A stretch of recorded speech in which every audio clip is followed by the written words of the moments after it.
زاتري وازر لهم فريزر تبهال لعلي 3 عام تخون كاب ولدا خمون احواتا تفلالي حليفاتو 3 عام تخون كاني سدرا امدلاي يا حليفاتو مالتيو كاب ولدا استفلالي تلو مخنيات كاني ابا بنسنتان كلها مالتيو ابا خبت نسا استولدتلو كا اجرز تخلتلو بوتا حديث راح نمجمار بمبال بملؤم صدرو دوقو خمون سبيت حيزو اب كال بوتا يغير موني مسعرختو خوينو مالتيو انتخونه غنا بتا حديث راح ابز جمهور لزنبرو ناي عرختو زتاكب جنزب كباب 5500 نكون ناي عرختو زتاكب جنزب حيزو يطفق مالتي ابا مالتي ابا انا زي كباب 5500 قدم 30 عامت يحسبوا سلازي قدم 30 عامت جنزب حيزو ناي عرختو جنزب حيزو يطفق موني سوم كاني جنزبون كملسلهم سلازدلي نزا بخرو قالو حيزوما مالتي سلازي ازيو خاص لز فوتو زنبر ابا نعا دحر حيزنا جنزبنا كملسلنا يبمبال ወይ ጓልካ ወይ ካ ገንዘብና መለሰልና በመባል ነዚ አሒዞማ ማለት እዩ ስለዚህ ኣብ ትሽዕዋን ካኒ አዲኣ ከመን ነተናሽ ተቆልዑ ሒዛ ኣዝያ ስለ ዝፈረሐት ነተናሽ ተቆልዑ ሒዛ ካብ ተኸባቢ ረሓቀት ማለት እዩ ስለዚህ ንኸባቢ 30 ዓመት ኸውን ካኒ ስድራ ክትረክብ ኣይካኣለትን ማለት እዩ ስለዚህ ነዊሕ ዓመታት ክደልዮም ጸኒሓ ኣብ ትሕጅዋን ካብ ኢቢኤስ ቀሪባ ወንትደልዮም አላ ስለዚህ ሙሉእ ትሕስቱ ክርኢና ስለ ሳሞዳት ኣምሰጽኑ ሓድሽ ሕርኪንኩም ሳብስክራይብ ኣይትረስዑ let's go ቺፖ ካፊሪ ስለዚህ ዛ ፍሬዘር ዝበልኩም ቅድሚ ገለ ሳምንታት ስድራን ምድላይ በመባል ናብ ኢቢኤስ ፕሮግራም መጽያን ይራ ስለዚህ መጀመሪያ መጽያ ተዛረበቶ ነሽ ይከስማው ፍሬዘር ነው ስሜ ብቻው ፍሬዘር ታምሩ ታደለ እኔ ፍሬዘር ታምሩ ታደለ ፈልገው ሙሉ ቤተሰቤን ነው እናቴን አባቴን እና እህቴን የተለያየ ስለዚህ አንተ ሀፍታ ያዘላታ ስድራ ያትረልላ አባአ ሆሞን አዲአ ኮሙን ሀፍታ የነበት ምክንያት አባቴ ባንድ ሰው በጓደኛው አማካኝነት ዱራሚ ወደሚባል ሀገር ደቡብ ነው ወይም ፍሬዘር ካገተን ወይም ከሰረቀ ብራኑ በልጁ ስለማይደራደር ብሩን ይመልስልናል ብለው በጋራ ሶስቱ ሰዎች ይሆኑና ስለዚህ ከም ተቀዲመ ዝነገርኩም ታሪክ ተገንዘብ መታን ክምለስ በመባል ነአቡአ ዝጥሪው ዘለኹም ያቡአ ነአቡአ መተን ገንዘብ ክመልሰሎም በመባል ነታ በخሩ ጓሉ ወይ ካነዛ ፍሬዘር ኣብዚ ፕሮግራም ቀሪባ ዘላ ሒዞማ ማለት እዩ ካብ አዲያ እህዲጎማ ማለት እዩ ስለዚህ ወይ ጓልካ ወይ ገንዘብ መለሰልና በመባል ካኒ ከም ፈራረሒ ከተቆሙል ደልዮም ማለት እዩ ሰለስቲዮም ተምዕሩክቱ ካኒ ሰለስቲዮም ኮይኖም ነዛ በخሩ ጓሉ ሒዞማ ማለት እዩ ና አባካችሁ ካላችሁ ምንም ማንነት ብቻ ነው ፈልገው ማለትም ረጅም አመት ነው ከ30 አመት በላይ ነው ጥያቄ ውስጥ ያደረው ስለዚህ ከም ሰምዑ ጽናሕኩም ቅድሚ ገለ ሳምንታት ምምጻ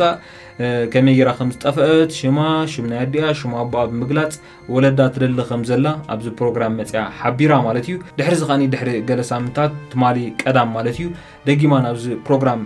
ተዓዲማና ስለዚህ እንታይ ከም ዘጋጥማ ንራዮ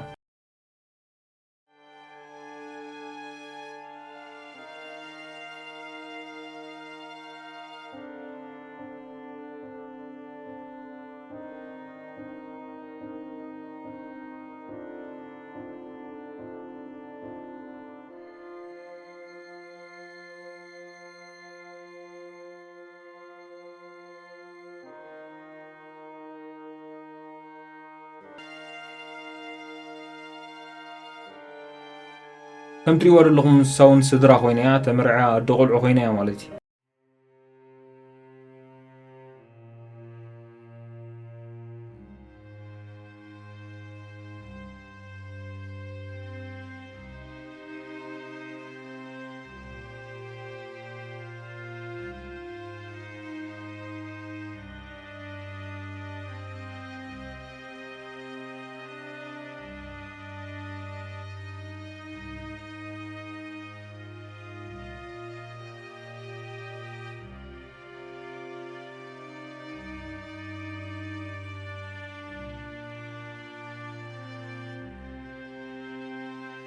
አዲስ አበባ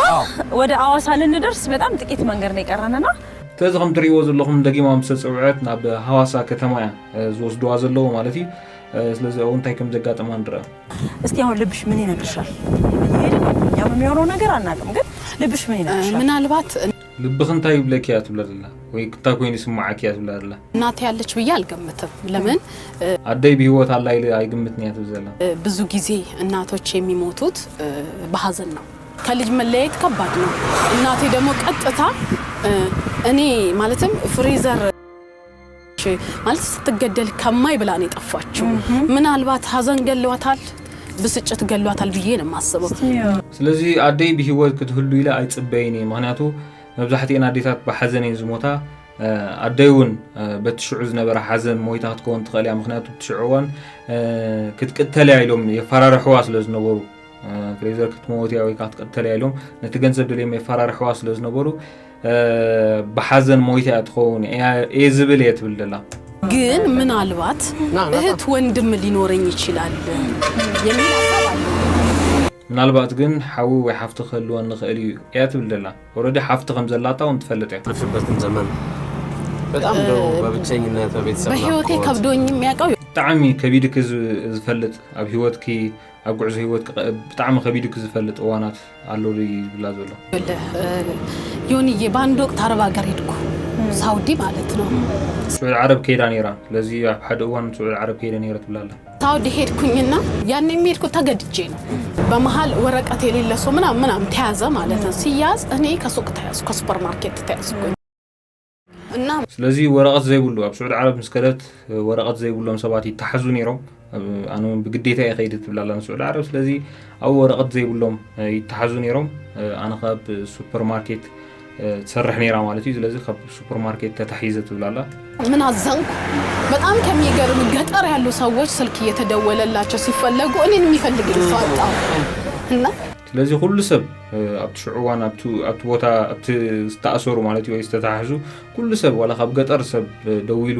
ዳሃዮም እንዳገበረ ሁሉ ንሳ ግን ዳሃይዝ ገበረላ ሲኢና ማለት እዩ ከምቲ ወርሉን ካወለዳ ተፈላለያ ስለዚህ ዳሃይዝ ገበረላ ሲኢና ማለት እዩ ያው እስሩ ቤት ኮላስ ነው ይሄ ጊዜ ጌራ ማለት እዩ ወይኔ ያለ መሞቴን አመሰግናለሁ ግን ተስዬ ነው ወደ ኢትዮጵያ የገባሁት ለተክለ ሃይማኖት ተሳልኩኝ زي مماتي يمسجن مبال مبصع أتيا ناي تكل هيمانوت مبصع أتيا نب إثيوبيا خمس تملسل كات نجرالله. إنّا بهيوتي أمي كبدي كله هيك أنا أمستور ملو مالت السوال كان يجي تأثروا اللي جو شو اللي سيتأيقوا عندك إن فريزر يميل صوصات عزيز مالت. أبسروبيت حمش تور حز أكل حتى تزي بالله مبصحة أبهيوتي تزخبد أوان نيرو ياتبزلا زمن زي مهلاوي حوي صدرا زي مهلاوي زخبدن اوانات شعوني ريات بالله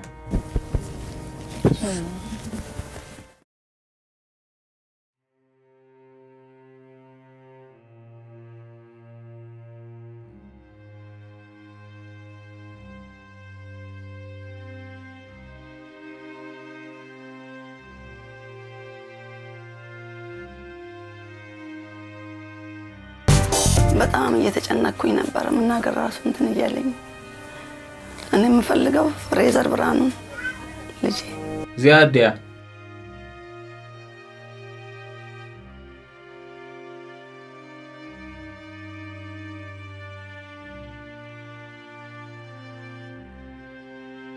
እንትሪው ለለኹም ተኸባብ ሙሉ ታኪቢ ጽበያ ዘሎ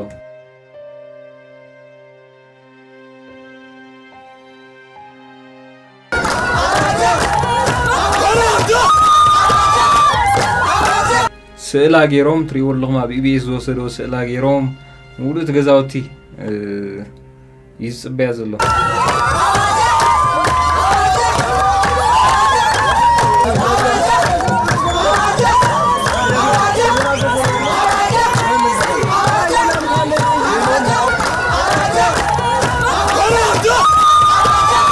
تريور لغم تغزاوتو مولو يصبيا صنيهم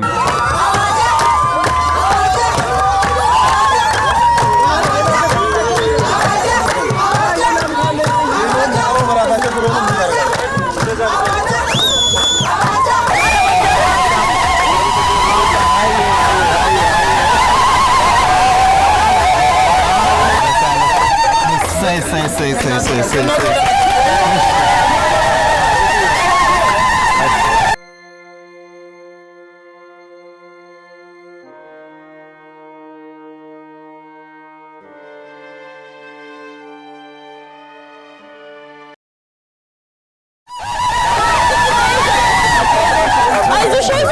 አይዞሽ እናቴ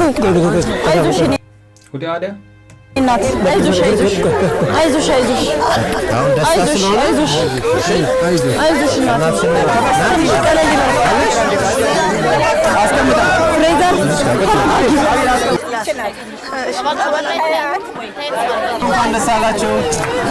ጸበላም ጽላ ብላለዋ ተናደ ሰምዑን አለሁን ያው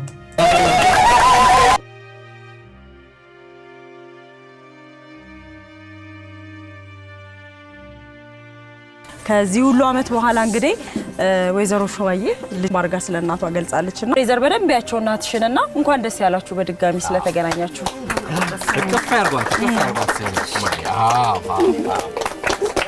ልጄን ማለት በጣም ይቅርታ ልጄ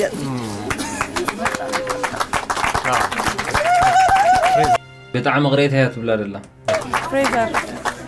ይገባናል ፍሬዘር ከባድ ነገር ነው ያሳለፍሽው ለምንድን ነው ይሄ ነገር የተፈጠረው ማለት ትችያለሽ ምክንያቱም እግዚአብሔር ፈቀደና ይሄ ሆነ ተገናኛችሁ ሁለታችሁም በህይወት አላችሁ አይደለ ስለዚህ ጠይቂያችሁ እናትሽ ተሐቲዮት ደሊ حدثيا حجيات ولا معناته أبوش تخي صنحن عندي عمتات صنح حتى تحتيات دلي حدثيات ولا ለምንድን ነው ለምሳሌ እኔ ወደዚህ ስመጣ በህይወት አለች የሚል ግምት የለኝም አሁን ደግሞ ሳይ እዚህ ጋር በህይወት አለች ገብቶሻል በህይወት መኖሯ ጥሩ ነው ገብቶሻል ጠይቀሽ መልስ ታገኝበታለሽ ዳንስ እነዚህ እኔን የወሰዱኝን ሰዎች በህግ መጠየቅ ትችል ነበር ለምን አንድ ቀን 30 ምናምን አመት አንድ ቀን የጠፋችበት ቀን ነው ስለዚህ ነዲያት حتى ዘላ ከም ሰምዑ አይደለኩም ነዊሕ ዓመታት زاكل مخاب بهوت كلغي أنا كمان بهوت صنحني لي حسبكني لكن بهوت كبهاللخسي سلمنتاي ده هي زي جبركي توم نعيز وصلنون بحقق حتى يوم تخلني يركي خسلازي سلمنتاي كوم زي جبركيات إلى حتى زلنا ديا ورنا وكانوا ما بيت كريستيان درشي الصحابة قراتي دالت نشوانا كفيا اللون سمعت هاي معلتيز نبرت وانات نبذلا سنبتي نيرو حزين بيت كريستيان كيده ስለዚህ እዚያ ደድሕራት መጽኔራ ነታን እሽቴክ ጓላኻኒ በኢዳ ሒዛታ ትኸይድ ከም ዝነበረት ትነግራላ አይታ ሻዓ ማዓልታ ተጥፍእ ኮላ ባባሻ ታምሩ የሚሏቸው ሰውዬ በፊት በጧት አይነሱም የዛን ቀን ግን ከግቢ ውጪ ነው ያገኟቸው ጋቢ ለብሰው ባሻ ምንድነው ስለሷ ልጅ የምን ልጅ ነው ያሉኝ ስለምን ልጅ አባትየው የለም ቀደም ብሎ ነው ወጥቶ ለስራ ብሎ ወጥቶ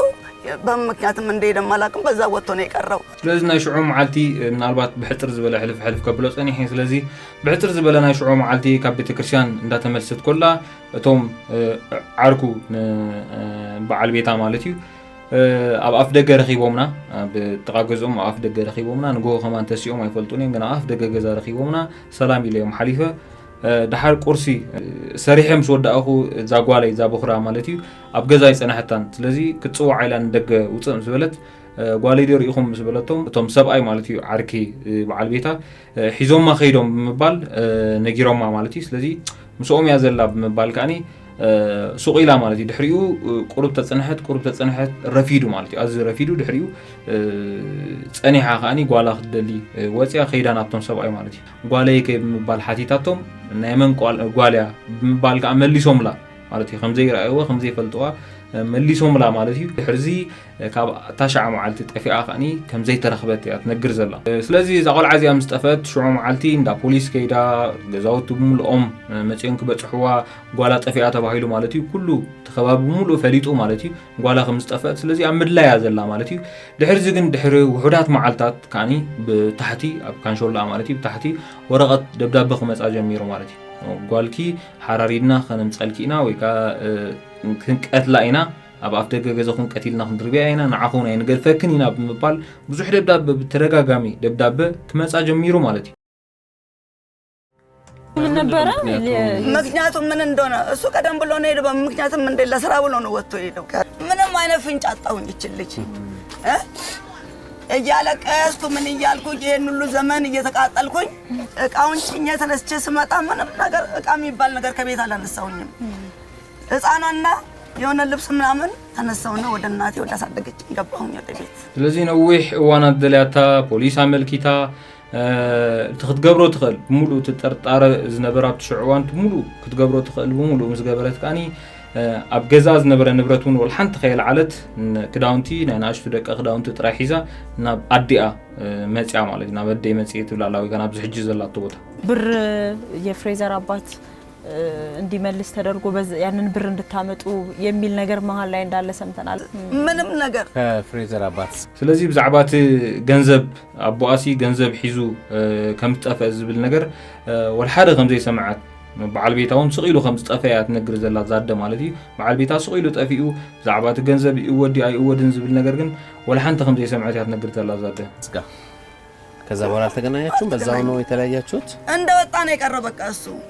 በታዝ ወጾ ቡ አይተመልሰን ማለት እዩ ምክንያት ዝፈልጦ ምክንያት ይብለን ስለዚህ በታዝ ወጻ ቡ ገይሩ ከም ዝጠፈያ ትነግር ዘላ በዓል ቤታ ካ ፍሬዘር ከመወሰዷ በፊት ነው ባለፈው ይወጡ እሱ ነው ቀደም ብሎ ከቤት ይወጣው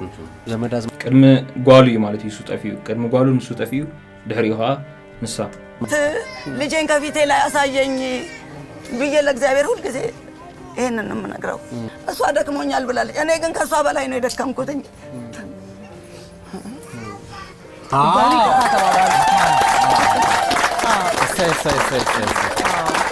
እልልታኔ ጎደለ